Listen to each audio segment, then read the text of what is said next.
Épargner ou investir, that is the question. Tu travailles dur, tu gagnes bien ta vie et pourtant la même question revient toujours. Est-ce qu'il vaut mieux privilégier l'épargne ou est-ce qu'il vaut mieux tout miser sur l'investissement? D'un côté, tu veux sécuriser ta situation financière, tu as envie d'être à l'abri, tu écoutes les conseils de ton banquier, mais malheureusement, avec l'épargne, tu vois bien que ton capital grossit petit à petit, doucement, peu à peu. D'un autre, tu vois les gens qui investissent, qui te montrent des résultats mirobolants, que ce soit des gens qui investissent en crypto, que ce soit des gens qui investissent en immobilier, que ce soit des gens qui investissent en bourse. Ils te parlent tous de la liberté financière. Comme je le rappelle, en même temps, tu veux te protéger via l'épargne, mais en même temps, tu as envie de gagner beaucoup d'argent. Résultat, tu es tiraillé, tu sais pas épargner, investir, par quoi commencer. Dans l'épisode du jour, on va voir en fait pourquoi c'est un dilemme, quelles sont les erreurs fréquentes et surtout comment trouver le bon équilibre entre épargne et investissement. J'espère que ce programme te tente. So, let's go!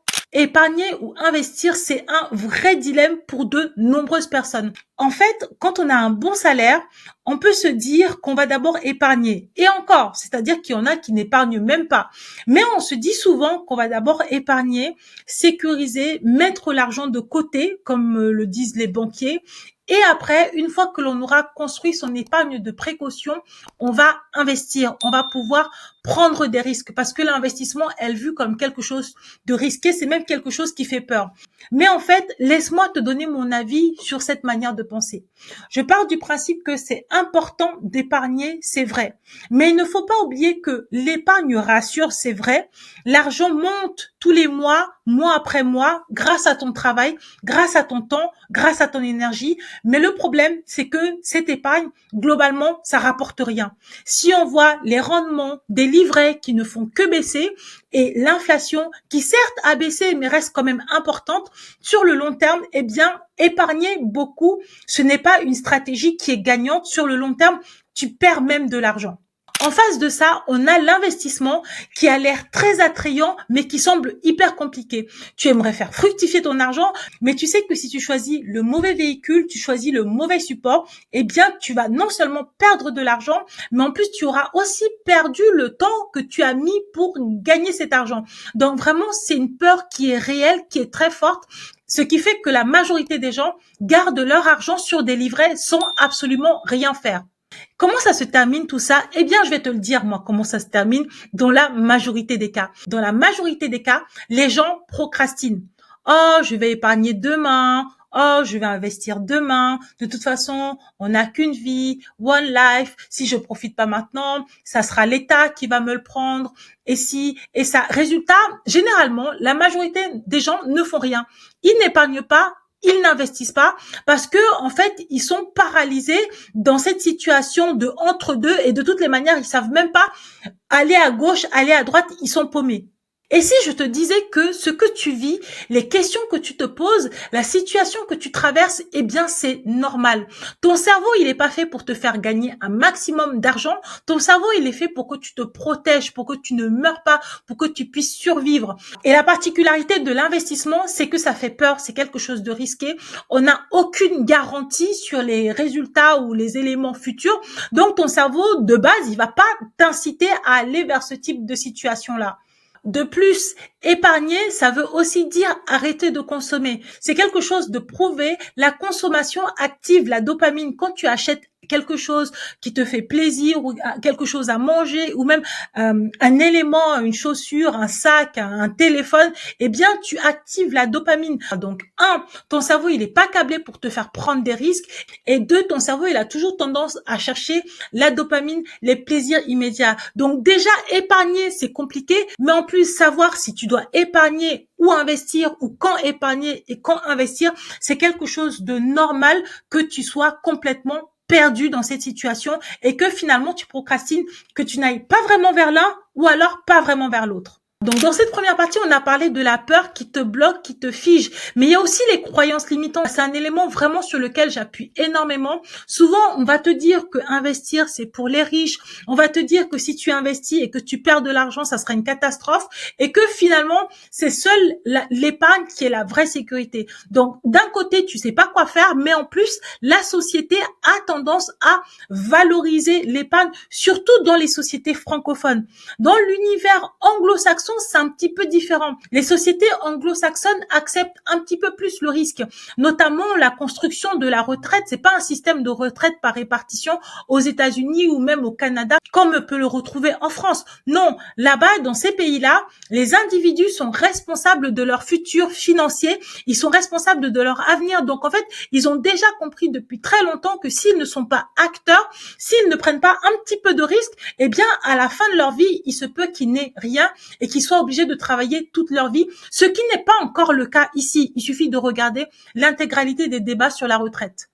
Enfin, le troisième élément qui va te conforter dans cette situation de procrastination ou cette situation qui, dans tous les cas, quand tu procrastines, tu sais pas quoi faire, soit tu consommes, soit tu épargnes, c'est le manque de clarté et le manque de stratégie. Oui, il s'agit d'investir. Oui, on t'incite à investir, mais investir où?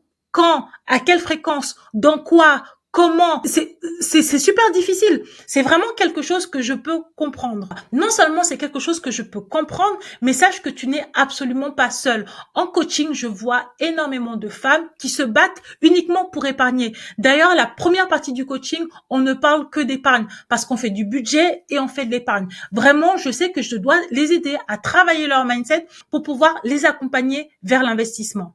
Mais alors, comment trouver le bon équilibre? Parce que tu l'as bien compris, il ne s'agit pas juste d'épargner, il ne s'agit pas juste d'investir, il te faut trouver un équilibre entre l'épargne et l'investissement. Tout d'abord, il faut savoir qu'une certaine dose d'épargne est indispensable. En général, on parle de 3 à 6 mois de salaire. Et en effet, si tu n'as pas un minimum d'épargne, si tu ne sais ou alors si tu ne sais pas du tout gérer tes finances, ça ne sert absolument à rien de partir vers l'investissement parce que tu vas perdre de l'argent. Voici une approche simple que tu peux suivre si vraiment tu ne sais pas comment faire, comment commencer, quel arbitrage réaliser entre ces deux éléments-là. Comment co-épargner ou investir? La première chose, c'est de regarder si tu as de l'épargne de précaution. Si oui, combien de mois tu peux tenir? Évidemment, on préconise d'avoir entre 3 et 6 mois d'épargne de précaution pour pouvoir être solide sur ces deux jambes, pour pouvoir faire face aux imprévus, pour pouvoir vraiment tenir la distance en cas de difficulté. À partir du moment où tu arrives à avoir un certain nombre de mois de précaution, 6 mois, même 3 mois, c'est déjà très intéressant. Tout l'argent qui dépasse de ton salaire, tu peux commencer à l'investir. Si tu n'as jamais investi, moi, je ne te conseille pas de te lancer sur des choses extrêmement risquées, extrêmement compliquées. Tu peux juste prendre date. Prendre date sur un PEA, prendre date sur une assurance vie ou juste ouvrir un compte titre pour pouvoir voir comment ces enveloppes, ces supports fonctionnent pour pouvoir en fait apprendre et initier l'investissement en douceur. Donc, si tu gagnes à peu près 2 000 €, tu peux viser à peu près entre 5 et 10 000 € d'épargne de sécurité pour pouvoir avoir un matelas. Ça, c'est des fourchettes basses, hein, bien évidemment. Mais pour pouvoir avoir un matelas de précaution en cas de difficulté financière.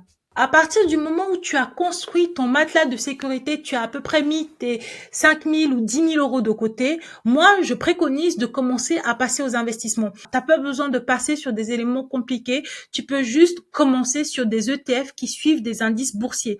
Tu ne sais pas ce qu'est un ETF, tu ne sais pas ce qu'est un indice boursier. J'ai déjà réalisé des épisodes de podcast qui t'expliquent en détail comment fonctionnent ces éléments. T'as pas besoin d'en savoir énormément, d'être un expert. Juste, tu peux commencer sur ces supports-là et ça te permettra de te faire la main et de démarrer en douceur.